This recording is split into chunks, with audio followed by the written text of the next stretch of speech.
Ternyata banyak sekali ya makhluk hidup di bumi ini. Beraneka ragam pula jenisnya. Pasti sulit ya untuk mempelajarinya.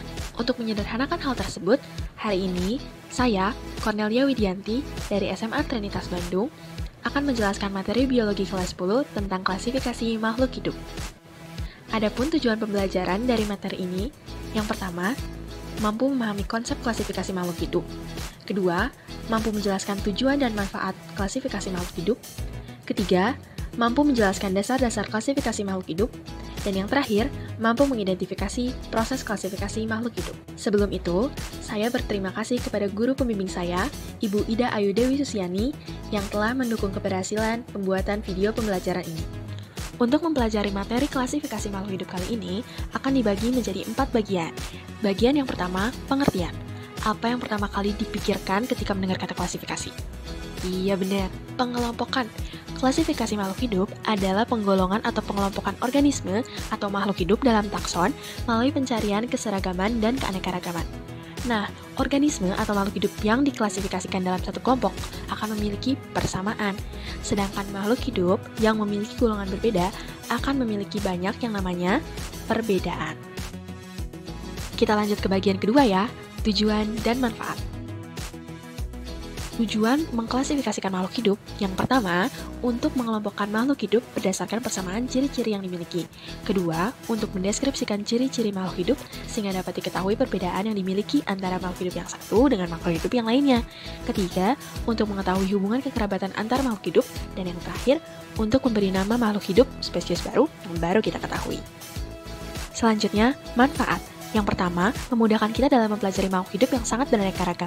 Kedua, mengetahui hubungan kekerabatan antar makhluk hidup. Ketiga, memudahkan dalam membuat studi tentang organisme.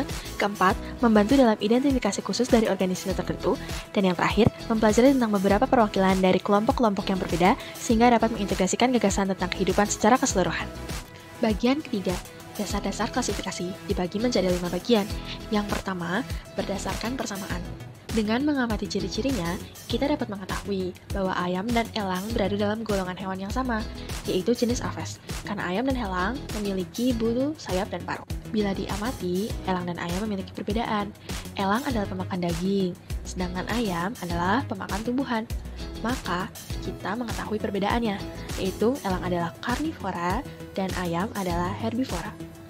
Selain itu, untuk menentukan klasifikasi makhluk hidup dapat berdasarkan ciri biokimianya.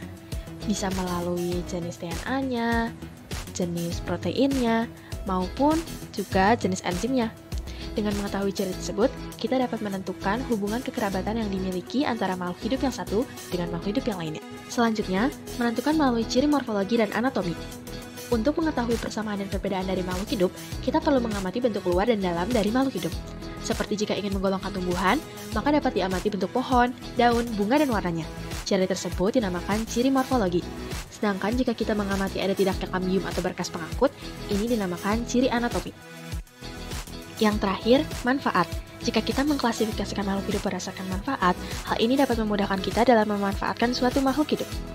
Bagian yang keempat adalah proses atau tahapan klasifikasi makhluk hidup. Ada seorang ilmuwan bernama Carolus Linnaeus. Beliau memberikan tahapan dalam mengklasifikasikan makhluk hidup. Adapun tahapannya, yang pertama, pencanderaan atau identifikasi, yaitu proses mengidentifikasi atau mendeskripsikan ciri-ciri makhluk hidup yang akan diklasifikasi. Kedua, pengelompokan, yaitu mengelompokkan makhluk hidup berdasarkan ciri-ciri yang dimilikinya. Makhluk hidup yang mempunyai ciri-ciri yang sama akan dikelompokkan dalam satu kelompok yang sama yang disebut dengan takson. Yang ketiga, pemberian nama takson.